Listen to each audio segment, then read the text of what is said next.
lucen su sistema de CSM, en el cual acá es donde se recibe de primera mano las llamadas de emergencia, se recibe toda clase de emergencia a través de una plataforma, un software que se llama ICAT, es un sistema de Brasil. Desde el primer momento en que ingresa la llamada, se clasifica la emergencia de acuerdo a un tipo, unos subtipos, dígase una riña, dígase unas lesiones personales, un accidente de tránsito, desastres naturales, inundaciones. Entonces desde acá se clasifica el incidente y se envía a las diferentes agencias. En total son 11 agencias que integran el CSM, en lo que incluye pues, Policía Nacional, Secretaría de Salud, Secretaría de Movilidad, está el CTI, Ejército. Entonces, de acuerdo a la emergencia que reportan, automáticamente pues, el sistema permite gestionar el incidente y enviar pues, a la agencia correspondiente. Hay incidentes donde pues, se permite que el mismo incidente le llegue a 4 o 5 agencias simultáneamente, de acuerdo pues, al incidente. Tiene que ser un caso de un accidente de tránsito donde se presenta un incendio, donde haya personas lesionadas, entonces va a llegar tanto bomberos. Teníamos unos vehículos implicados en un...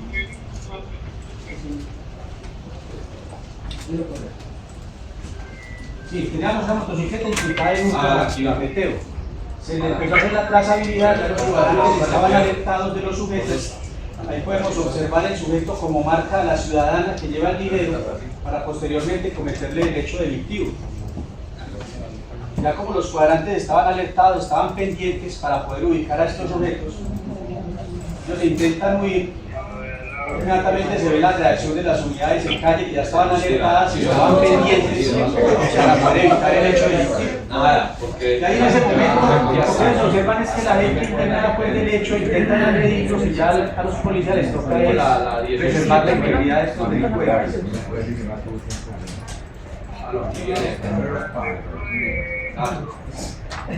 Por ejemplo, tenemos otro caso.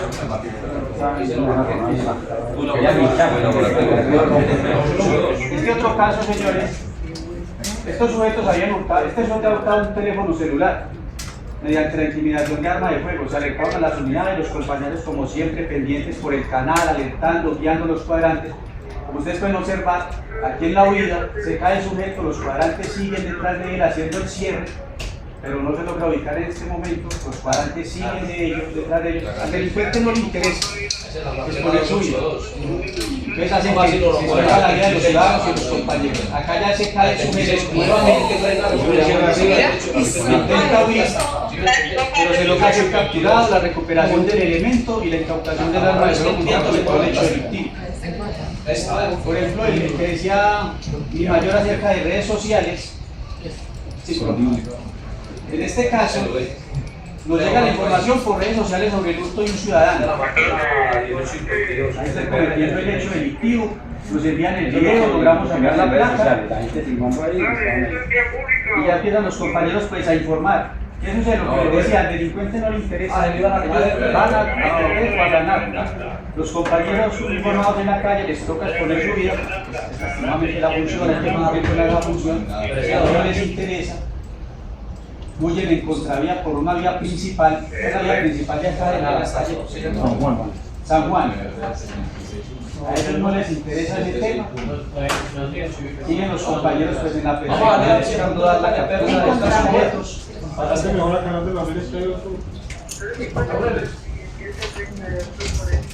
Y acá en este lado, pues en la huida alcanzan a lesionar a los ciudadanos en el accidente de tránsito, pero acá ya más adelante logran ser capturados por el cuadrante. Miren lo que ocurre con las placas y no las alteran. Eso es un delito. Eso es un delito ya que la placa es un documento público. Entonces, cuando logramos llegar acá, se capturan estos sujetos, se son capturados por el delito de falsedad marcaria, o sea, de que la moto era hurtada. Y lograron ser judicializados.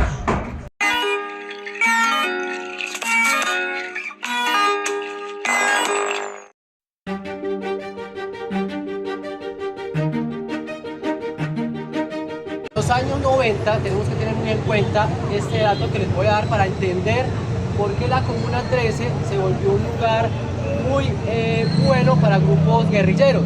Resulta que en los 90 el gobierno colombiano estaba luchando una guerra muy dura con el narcotráfico.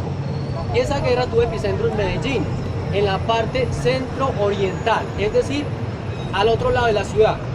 El narcotráfico no se instaló en esta comuna, no se instaló. Solamente venían a reclutar menores, pero no se instaló acá. El gobierno se enfocó en esta parte de la ciudad donde estaban los grupos de Pablo Escobar Gaviria, ¿cierto?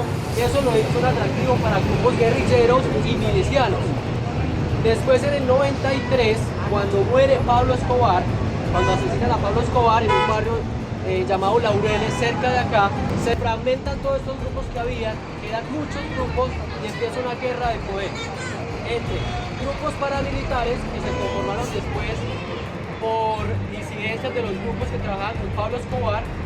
Los organizó un comandante paramilitar, los acogió, y los grupos guerrilleros. Entonces esa confrontación entre guerrilla y paramilitar tuvo lugar acá en esta comuna.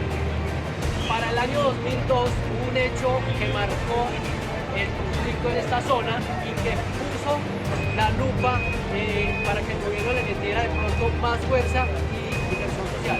Fue un desplazamiento forzado de 170 familias en la parte a más o menos 5 minutos de acá, hacia este lado.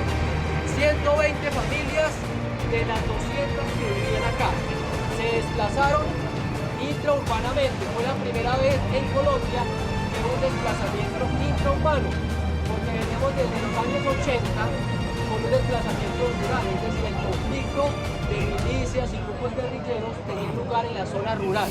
Era lo que estaba acostumbrado a ver el país y el gobierno, pero no un desplazamiento forzado dentro de la misma ciudad.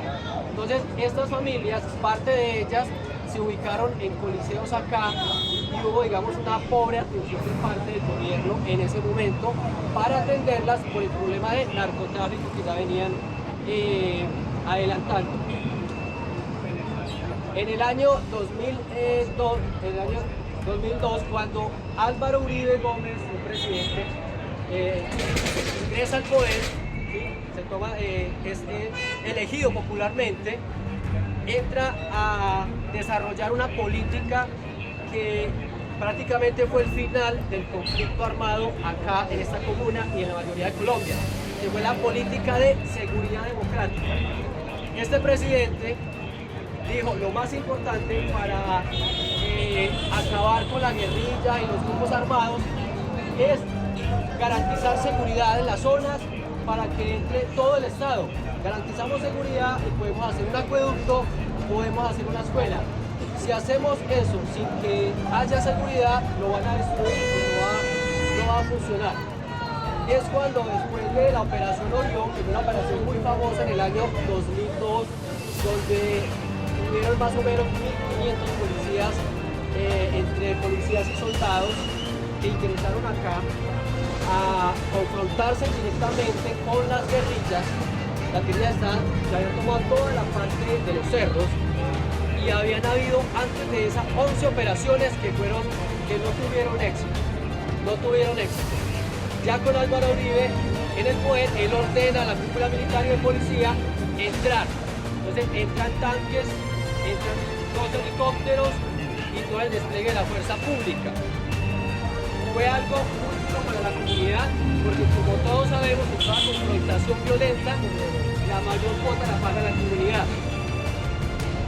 La policía y el ejército pudieron subir y tomarse la comuna. Después de eso, venía la pregunta de cómo hacemos para que otros grupos no se sigan tomando la comuna y se solucione el problema de violencia de raíz. Es donde entra la presidencia de la República, la gobernación de Antioquia y la embajada de Alemania, apoyando proyectos de infraestructura.